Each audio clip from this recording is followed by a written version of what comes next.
Hey guys, welcome back. This is Dardamos with Dardamos Dominions, and I'm here with Ball and Stalin. And we're back for some more Omniscience viewing pleasure.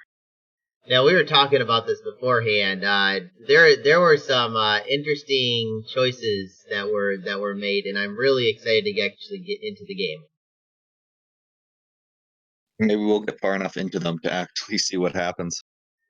Now, turn one was we didn't get to see anything. We renamed a bunch of guys, but that's not worth watching. So I'm just gonna jump into turn two immediately.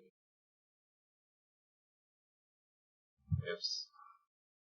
And if you want to, you can come over to Lucid's channel and you can join us for this. We've got the password there, we got the turn files there, everything is in a channel. All you gotta do is just join up, and it naturally made it where the players can't see the channel, but if you join up, you can. Do we want to go through the messengers have arrived and the prophet names? I mean, all prophet names are good prophet names, unless they forgot to rename. so so he did say that you gave him this that you actually gave him the idea for his pretender, and he said he went for a giant death mem instead. He did not, based on the fact that his titles, which we'll see in a little bit, do not say large death path. Okay, so servant of that it's so, I don't know, serious. No, fuck, that's from another series in a franchise. Um, is that a Warhammer 40K reference? That actually sounds about right. I think you're right. I think it's one of the is it one of the Tomb Lords? It, it's either a Tomb Kings. Oh, it's a Tomb Kings reference from Warhammer Fantasy. Okay, yeah, it's do you play Warhammer 2, dude? Nope, but I know what it is. Oh my goodness, that it's one of my favorite games, dude. I absolutely love it. And the Tomb Lords have got this like gigantic Sphinx that runs around like a little doggy, like playfully bashing guys left and right. I absolutely love it. Random pleb, the Centurion, Joe Dirt, the Dark Magic's the Gray One. What do you know what these? I mean, I guess we could go back here and see. Greater Earth is probably Earth, correct? So he's Earth, has death scales. Uh, the Guardian of the Bridge, that's a death bless. And I believe the Fortifier is more death. Is not more death, is more Earth. So it's a big Earth and a big death. Okay, moving on.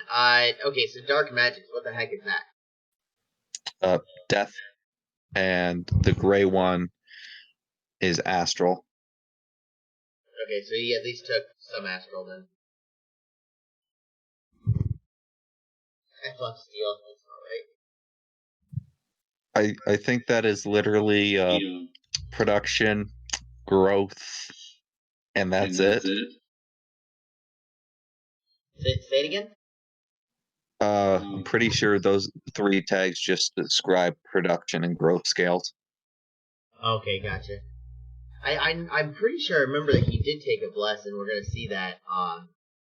But yeah, I'm going to pick the Friar. Who is playing as Mary Neon, by the way? Let me check.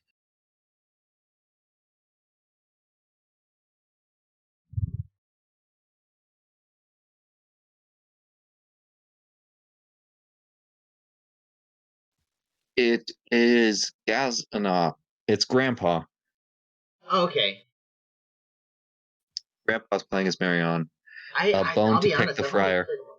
I've only played with against him once, and he made a bunch of. I think I said like he made a bunch of hovers, and but yeah, I haven't. I know that he's been getting better and better, pretty much like recently. Yeah, he's been steadily improving. Uh, Mistress of Navigation, Remote Accessibility, Mistress of Men's Fates. I've got no fucking clue. I would assume it's an air bless of some kind. Oh, his god's female. in case anyone's curious by that. If it doesn't reference it at all, it means your god is male or doesn't have a gender. But if it says mistress or maiden or any of that stuff, it means it's specifically female, which limits the amount of chassis it can be. It's Prophet of the Madden.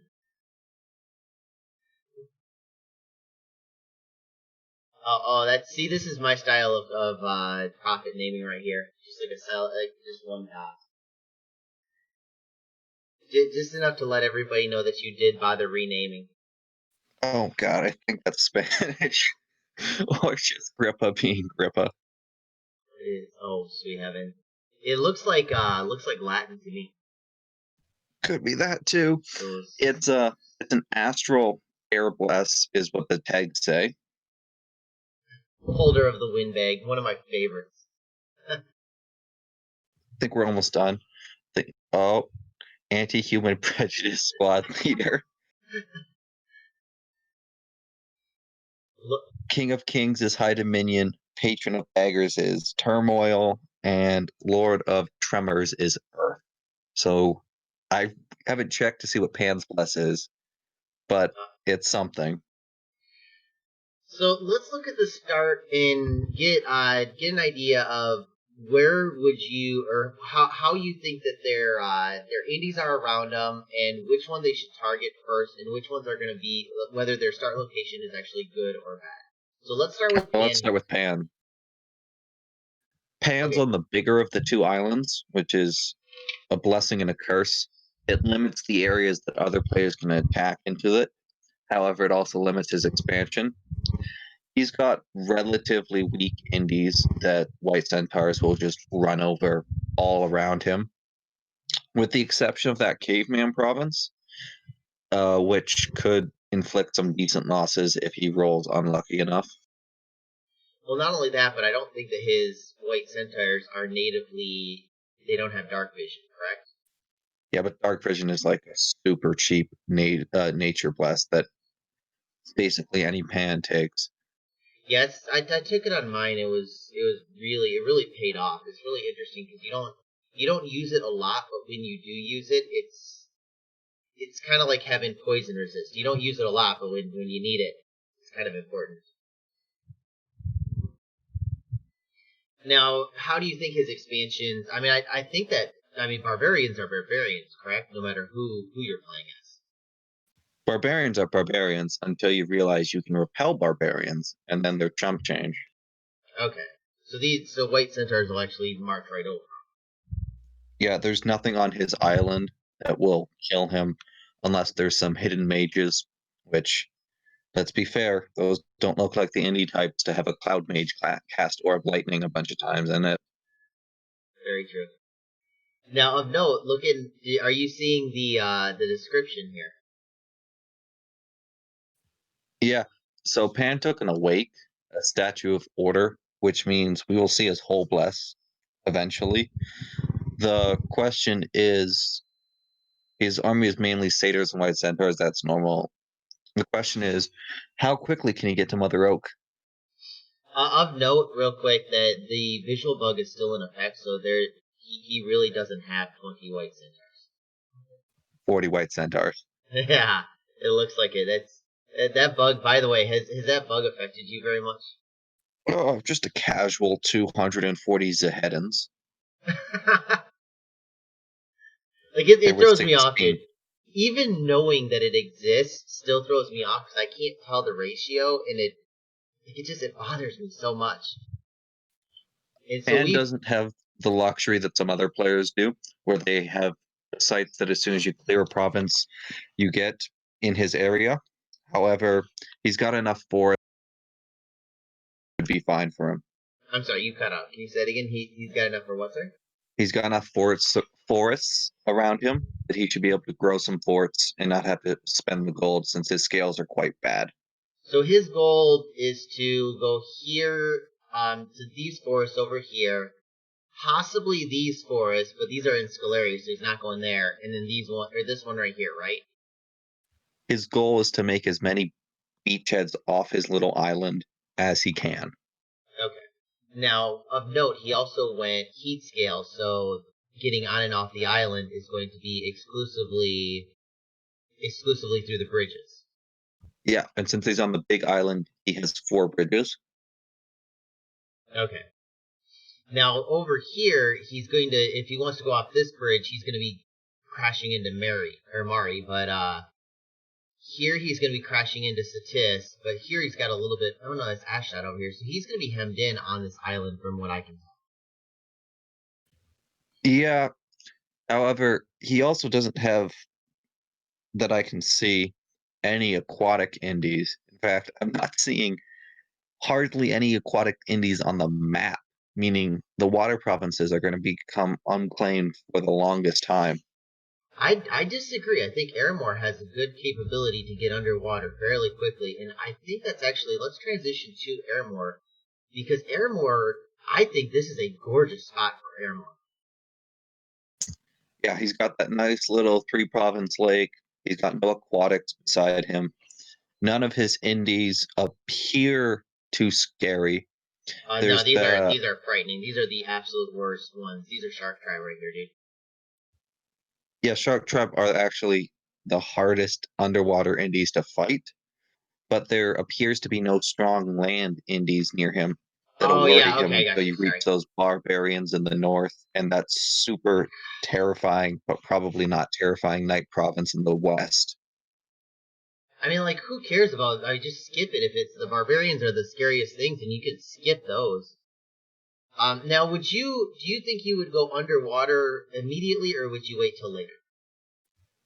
I would, at the very least, get my cap circle and get the Dominion starting to spread around there, because you want to depopulate the lands, not so much because you want your Dominion there. You want to depopulate them so that when enemy armies attack you, unless they're Nature Nation, they will suffer for it. Now, one thing I saw is really interesting about this is that I don't see his pretender.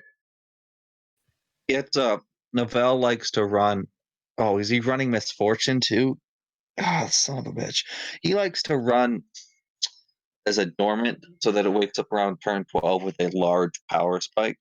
Basically, if any of these guys can get to him fast enough, they can kill him. But by turn 12, he's probably going to wake up with Awe, Undead Regen, and Recoup, or some Fire Shock res or stuff like that. Now, what's interesting is, as you say, like, if somebody rushes him, whereas Pan has somebody within, like, 4 away, like, he's got, I mean, there's Almost 5. Almost 5. Mary is 5 again. 5. Pan is a lot. Van is, I mean, like, I guess Van's less because Van can sail. Okay, that's true. I still don't think that Van wants to be charging after Aramor, though. Absolutely not. And I mean, even if they do, what are they going to do? Go through the, the Vinemen or the Solar Serpent? This is just actually a casual clear of the level 3 throne. Didn't you know elves on ponies were the toughest shit around? Yeah, except for, Solar Serpents. Oh my goodness. So, do you think that this is a pretty easy start for Aramor, and it's pretty solid in my opinion. Do you agree? Novell couldn't have asked for a better spawn. Okay, excellent. Moving on, who do you want to go to next? Well, we've already mentioned Mary twice, so we might as well finish them. That's a really good idea. Now, M.A. Mary, they have sailing, correct? No, that's late age. So they don't have any sailing, and they're in between the water and this little isthmus here. And they also rolled poorly because they have a level 2 throne stuck in their cap circle with the Enkidus. Oh, jeez. Now, do you like thrones in your cap circle? When they're not Springhawk thrones, yes. Why is that? Because generally, by the time you're done most expansion, around turn 11, turn 12, you're able to come back and clear it. However, it's a Springhawk throne, which means until he gets stupid amounts of lightning resistance, and something with stupid amounts of protection because there's Enkidu soldiers and they hit like trucks. He's not going to be able to clear that without major losses. Yeah, this is one of the, in my opinion, it's one of the worst thrones. It's really hard for you to understand as a new player how to bust this. I remember just getting eradicated multiple times at home against this throne here. He, as Marignon, he should try and rush down to that farmland province to his southwest, and he should try and cut Tan off at that bridge.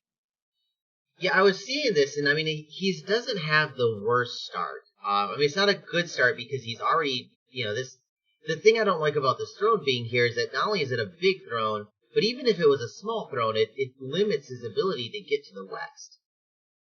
But at the same time, this and this should be pretty easy to take. And they're two very good provinces that, on a gold-heavy nation like Marignon, will be well rewarded. There are 300 gold between the two of them. That's pretty good for MA. It's almost his cap right there. And by the look of Marignon's scales, he's probably going to be rushing some sort of magic because he went magic 3, luck 2, growth 1, and then 1 order and 1 production. I'm curious if he has all his scales. Do you start with your scales automatically in your cap? Yep.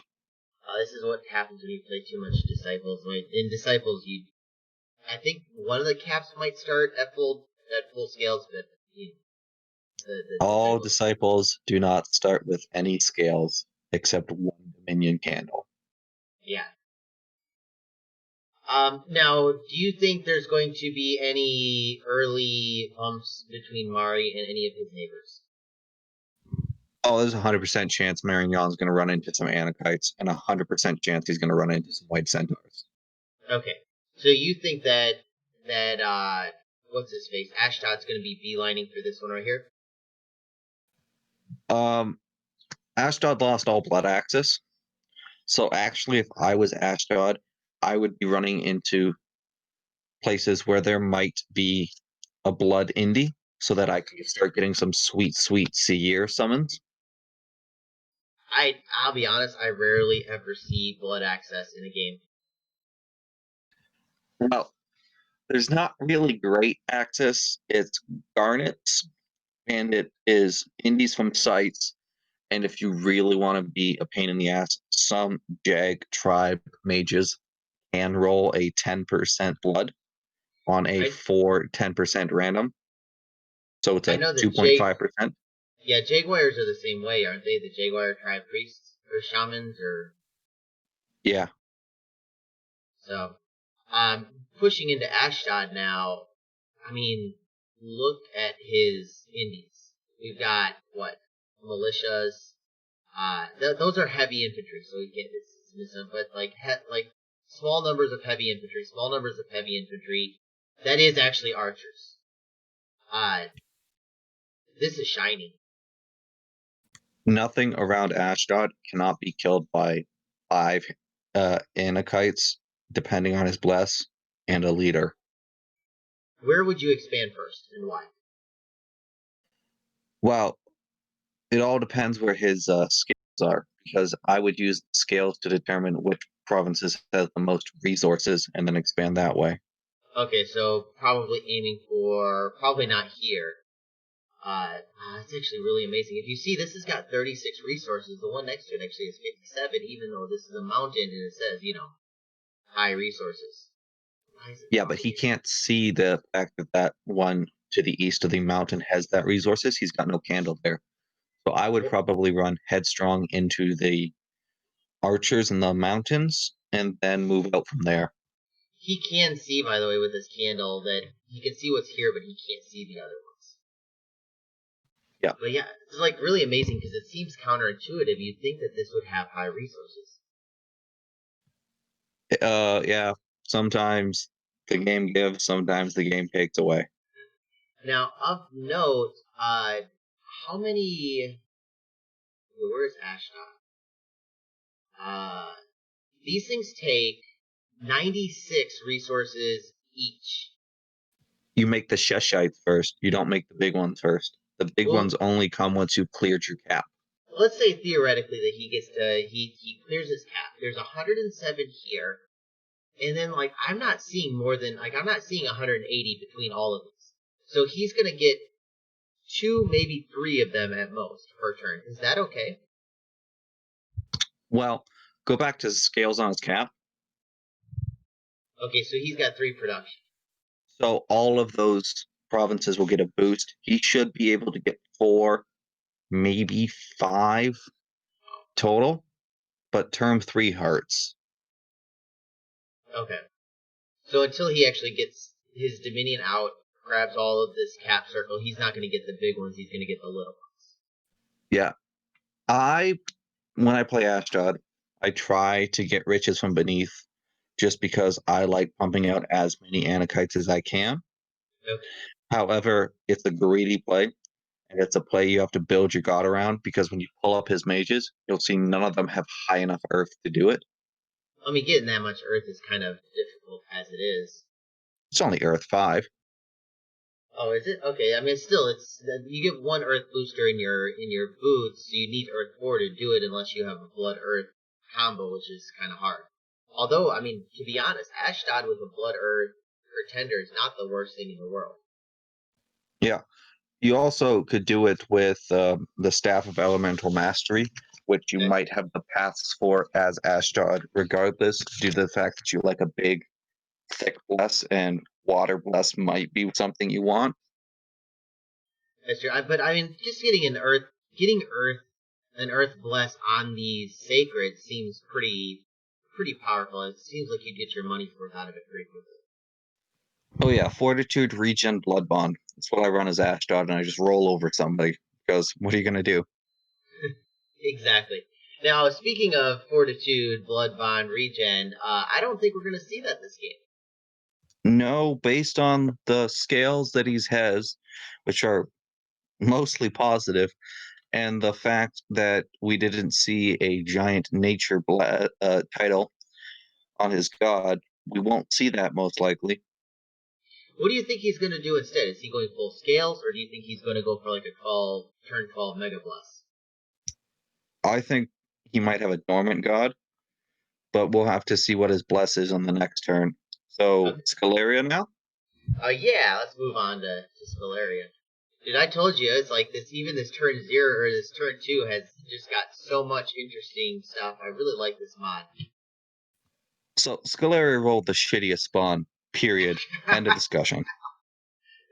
They win forever. The worst spawn. Now, can he cross here? I actually had this visual bug the other day. It looks like he can cross, but the connection says he can't. Yes, he can. He can cross into 43. No one in their right mind crosses into 70 horse tribe cavalries on turn 2. But what I'm saying is, you see the dark blue, correct?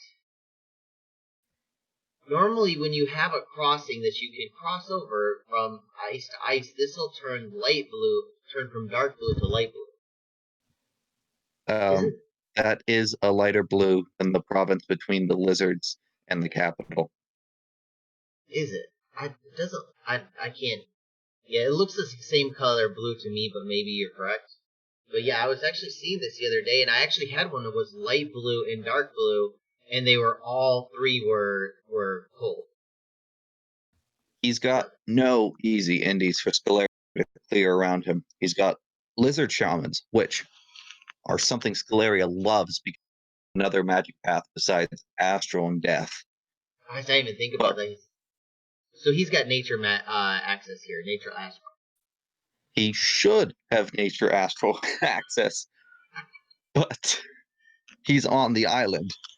Oh, jeez, I heard. So instead of being 1 away, this province is actually technically 1, 2, 3 away from his capital. Yes, while still being in his cap circle. That's hilarious. It's now the good news is it's still I guess 1, 2, 3, 4, 5, and 1, 2, 3, 4 away. So it's just about as close to Ulm as it is to Scalaria, only that it's in his cap circle. The only redeeming factor about his start is that he went cold 3, meaning he can eventually cross all these rivers once his dom gets rolled. My next question is for you. Where do you go first? Where do you attack first? The Oh my goodness. that war elephant province Yes, it's War Elephants. I missed is this. is the ideal province to attack into, but it's Oh, got war elephants in it. this is the worst start I've ever seen in a game. Maybe you hit the barbarian province to the south. Yay, I get to hit barbarians because those are the easiest. Or that wolf tribe province because it looks like it's got decent gold. Yeah.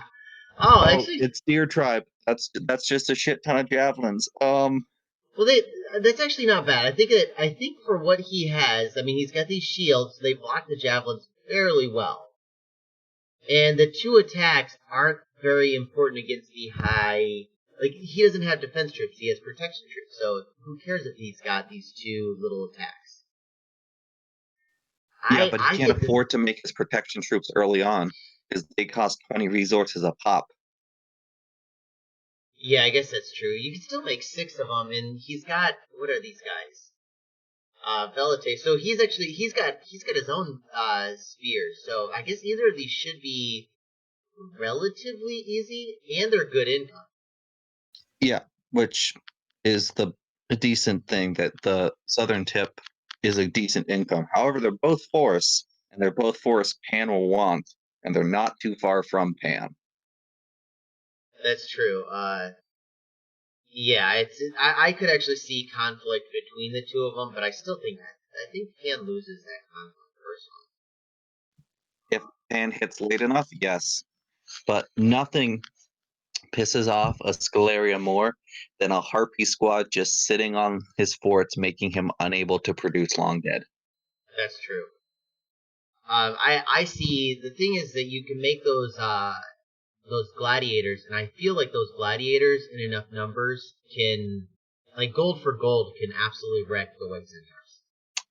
For one battle, and That's then all they you all need. disappear.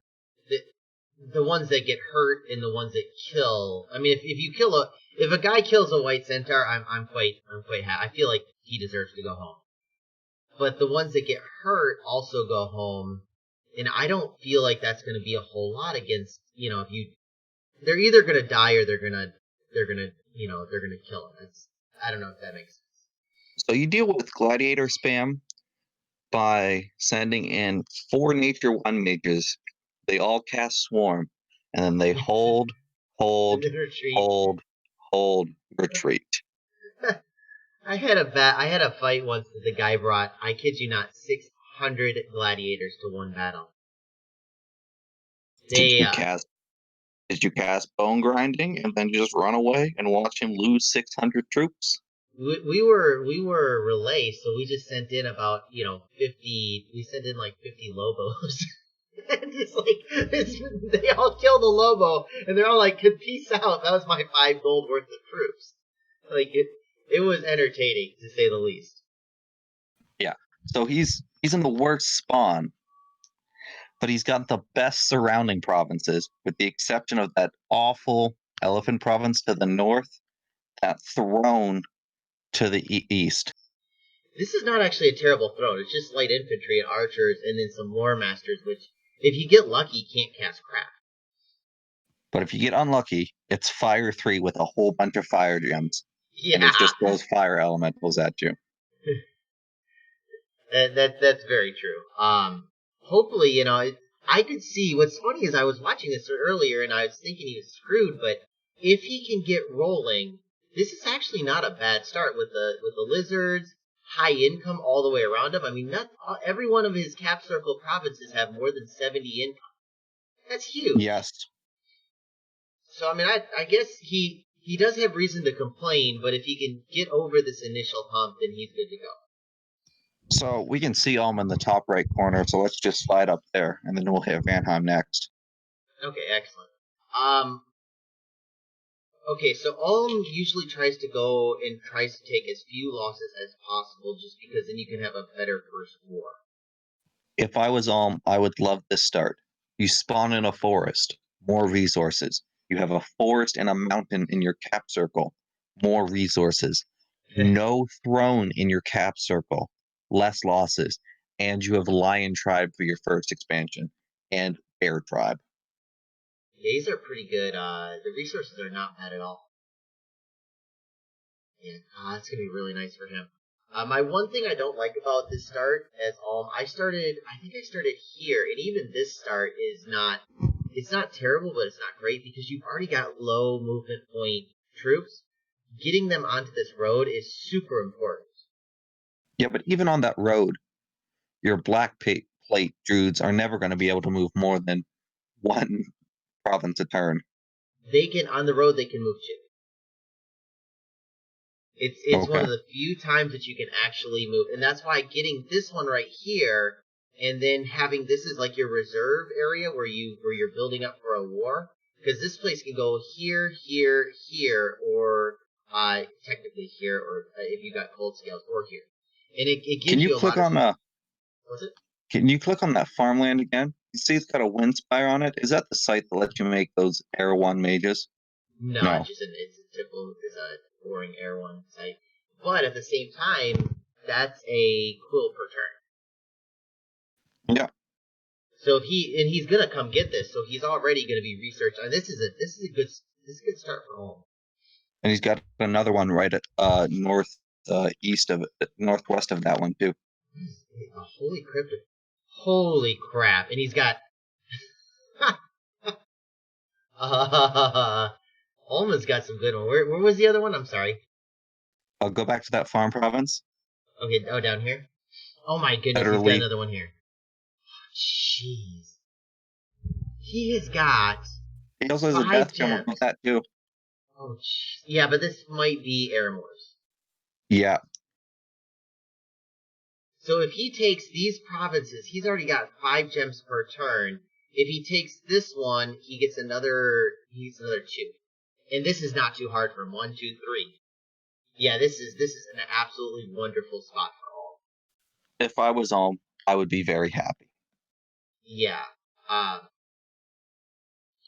So where do you think he's gonna expand to here first? I would either hit the Lion Tribe or the Bear Tribe. I would hit these guys first because he can see both of the resources and he can see that this one's higher. And he can go from here to here if he wants to. The only problem I have about hitting that Bear Tribe is he doesn't know it yet, but it's got death scale as well in his dominion, meaning there's probably a dying forest in there. Actually, he can see it because it's his dominion and he sees it, so he can see the death, right? Yeah, and I believe most of the death-causing sites will spread disease, and there is nothing worse than diseasing your prophet on turn 3. That's very true. Okay, let's move on to, you said Van next. We'll get off to Satis, and then we'll probably have to end the episode because we're going very long. So, Vanheim. Oh my. Okay, Shades and Shade Beasts, how are they against Vanheim? I mean, if you got Dark Vision and magic weapons, you're fine. If you don't have Dark Vision and magic weapons, I wouldn't expand there. Oh, jeez. Until when? Till you have enough elves on horses. Okay, so later, in other words. Yeah. I would try and encircle that throne in the swamps. Okay. So come down here and try to grab this right here? Yeah. Yeah, this is this is mostly militia though. Even though it says heavy cavalry, it's mostly militia. And he can cross that anyway because he is sailing, if I recall correctly. That's actually this is not too bad taking this one first. A lot of money. How resource dependent are you? Oh, we can pull up his troops and look at him. His sacreds cost no resources whatsoever. Okay, and there are no resources over or no, they're high recruitment. Yeah. Both types of sacreds don't cost any resources. Valkyries don't either. So as long as he doesn't start with a hearse, he can cross. But you And see, he's made a bunch of skin shifters. okay. And then let me see. Let me pull up those then. Okay, so regen. The thing about these is, I mean, like, yay raw regen, but you're only getting 2 hit points and they're 5 protection. Is their Wolven form that good? Well, it's like a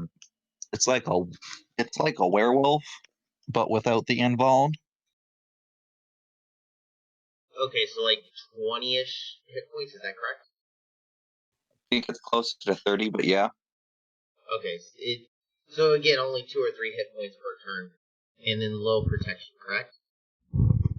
Yeah, but to completely kill it, you have to go through 55-ish hit points, which is a lot to expect from indies. That's true. Well, I mean, the nice thing is we get to see him in action next turn. Yeah. And then, what do you think the border conflicts will be? Well, he's probably going to run into Marignon. I actually Maybe don't. Ulm. I don't think he's going to. I mean, that's a 1, 2, 3, 4, 5 away. Yeah, but keep in mind, when Marignon expands 2 up and the elves out-expand him, they're going to bump. Okay. And then Ulm is like to me, Vanheim has got a lot of room to grow. They might contest here. Vanheim and Ashdod both have tons of room to grow. Though what's funny is that I think that these two would naturally bump each other or get close to each other. But if you look at this, the only places they've got a border are these 4 provinces and one's a throne. So my guess is that Vanheim will get around here and then see one of Ashdod's armies take one of these 2. And then they won't want to go to war because who wants to go to war between, through a 1 province territory? Oh, if it was to kill an elf nation before they became bullshit, absolutely I would go through that 1 province territory with the Anakites and just stomp them into the ground. That would be my only worry, would be that I do see Ashdod possibly wanting to go, because Han could possibly deal damage. I don't know. I mean, I don't think they can deal that much damage to him. If they get a lot of exploding dice on their lance charge, or they just seduce away their leaders, yeah, Pan's a threat.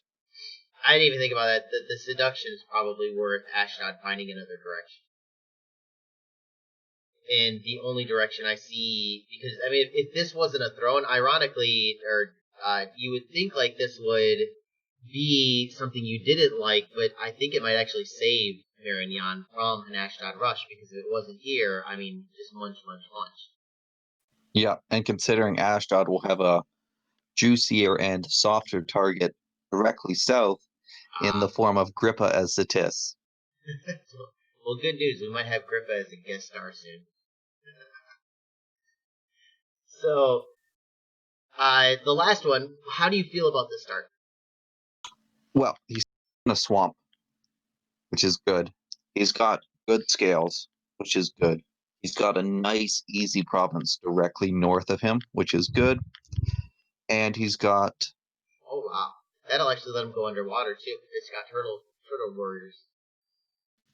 Yes, except for the fact that in Satissa's Dominion, unless you're swamped, survival, or sacred, you will get diseased.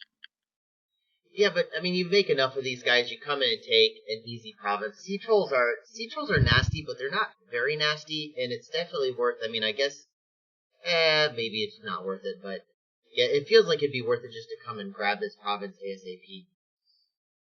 Now, interestingly enough, I think that pale ones are cold-blooded. So he could. I think I'm pretty sure because they're Agarthan troops. Pale ones and Satisian lizards are both cold-blooded. So he could actually recruit pale ones if he wanted to from here, and they're not terrible with mass protection for later. At least I think they are. I mean, he's missing the key path of Earth to immobilize them, so the pale ones can actually hit them. But yeah, he could make them work. Yeah, so at least he's got something he can do with that. It'd still be really late game and probably not even worth it by then. But he does not have the ability. He doesn't have dark vision, correct? No, but the undead he will be throwing at anyone by turn 12 or 13 does have dark vision. Okay, so if he can get Horde of Skeletons up and working, he could take these provinces without a problem. Yeah, I worry the fact that he's going to be making Falchineers instead of the Lizard Slaves to begin with. I'm kind of curious as to what he will build. Normally, when I fought another guy, he went with the Elite Warriors, and they seem to have worked pretty well. They are better than the slave ones. However, depending on your spawn and depending on your scales, you won't be able to make enough of them. I would hit that province with that Earth site directly to his southeast, the one with the light militia. God, it's got a mine hand. That with this iron mine right here, he's gonna be able to make whatever the heck he wants. He won't be able to see that though, but it's a mountain province, and it's got 103 resources without any scales. Now, is this iron mine? Is that 103 already? Does the iron mine already included in that? I believe. I mean, I can't imagine that it's not. Is that a 3 resource province in a mountain without the iron mine? Remember, the resources they're not 100%. This is like you only get 100% if you get a fort in it. I think there's something funky about that. So I think, I mean, okay, look at 53, 67, 30, so it's about 30 higher. Yeah. And the fortification does administration 45, so I'm guessing that's why. Is that the fort ups this? Fair enough. I would. He has some expansion paths. He's got one easy province and one that he should be fine taking, and then the rest will be slight struggle. That Cataphract province is off limits for a long time. Yeah, that's another thing that I saw was that there were a lot of Cataphract provinces on this map. Like Cataphracts here, Cataphracts here. And I think we get to see some more Cataphracts next turn because somebody, I can't remember who it was, but somebody decides that Cataphracts are the way to expand. Right headlong into them. Personally, what I think is that because we've got some newer players, I think that they're not going to look over here. I think they're going to look at the images, and I think that we might have some screw-ups next turn because of the image bug. Yeah. Bill Winter will fix that eventually. In the meantime, we get to have fun. Yeah. So I think that's everything done with this episode, and we'll see you in the next one for when the guys finally start expanding and failing in epic proportions. Have a good one, guys.